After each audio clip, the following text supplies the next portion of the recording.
வயசாயிடுச்சு, 90 வயசாயிடுச்சு. அவளுக்கு அபிரகாம் இருக்கிறான், குழந்தை அவசியம் இல்ல.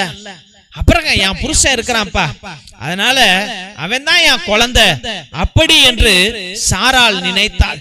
தான் புருஷனை குழந்தை மாதிரி பார்த்துக்கிட்டா. புருஷன் சொல்றதெல்லாம் சிரிச்சுக்கிட்டே கேட்கிறவ அவ. தெய்வ பிள்ளைகளே, சாராள் அபிரகாமை அதிகமாக நேசித்தாள். அப்ப அபிரகாம் இருக்கும் பொழுது அவளுக்கு கவலையே தெரியல. அவள் சந்தோஷமாக நிம்மதியாக இருந்தாள்.